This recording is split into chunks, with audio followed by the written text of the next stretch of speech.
En fait, quand on est brasseur, au début, on va surtout faire les bières qu'on aime. Moi, j'aime les bières qui sont riches en céréales, qui ont du goût, qui sont très marquées. De toute façon, chaque brasseur fait une bière différente. On aura la même recette, on n'aura pas le même résultat là. Pour moi, c'était important d'avoir accès à des produits qui ont été faits dans des méthodes naturelles et qui préservent la planète. En fait, ce qui est important, c'est d'avoir 40% de grains encore un peu entiers avec la peau, 40% tu vois, de concassé là, et 20% de farine. Voilà, c'est la mouture parfaite. Ce qui n'est pas évident dans le bio, c'est d'associer le côté local. Et notamment, j'ai rencontré ce problème-là pour mon sucre que j'utilise pour la refermentation en bouteille. J'ai voulu m'approvisionner en sucre bio français. Donc on a le sucre de canne, mais la canne à sucre, malheureusement, c'est fabriqué quand même assez loin.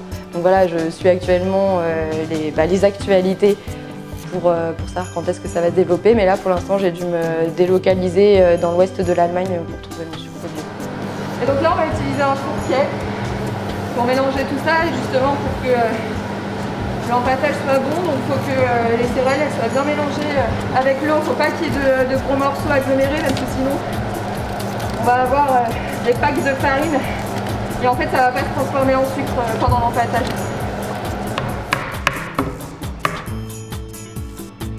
Souvent, mais plus mes clients me disent « Ah mais brasseuse, vous faites tout toute seule, c'est pas trop dur ?» Oui, c'est dur, c'est un métier physique, mais je pense que c'est difficile aussi pour un homme.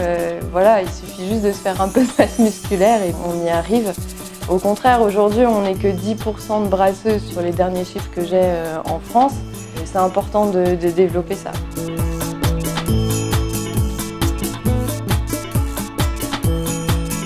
Donc ici, c'est la blanche que j'ai brassée hier, fleur de sureau et hibiscus. Il y a 300 litres là dans le fermenteur. Je suis en train de brasser aujourd'hui la deuxième partie des 300 litres parce que c'est des fermenteurs qui font 600 litres. Mais en termes de proportion, les gens pensent toujours « Ah, la bière, c'est le houblon ». Eh ben non. Moi, quand je fais à peu près 300 litres de bière, j'utilise 100 kg de malt d'orge et à peu près 1 kg de houblon. Par contre, en termes de qualité aromatique, sur la feuille de houblon, on garde vraiment le côté floral, le côté frais par rapport au houblon empelé. Moi, je sais que sur mes bières sur lesquelles je veux jouer sur le côté floral, je vais travailler avec un houblon en fleurs. En termes de matières premières, on est 2 fois plus cher que sur des versions traditionnelles de ces produits-là. Donc aujourd'hui, en tant que brasseuse, quand on propose un produit, on ne peut pas se permettre non plus de vendre des produits trop chers. Il faut quand même rester dans le marché. Et aujourd'hui, vu ma petite structure, c'est moi qui absorbe ces prix. Et donc c'est une volonté de proposer du bio à un prix conventionnel, entre guillemets. Mais j'espère que demain, en pouvant produire un petit peu plus, en m'agrandissant, de pouvoir rentrer un peu plus dans mes frais et d'en vivre.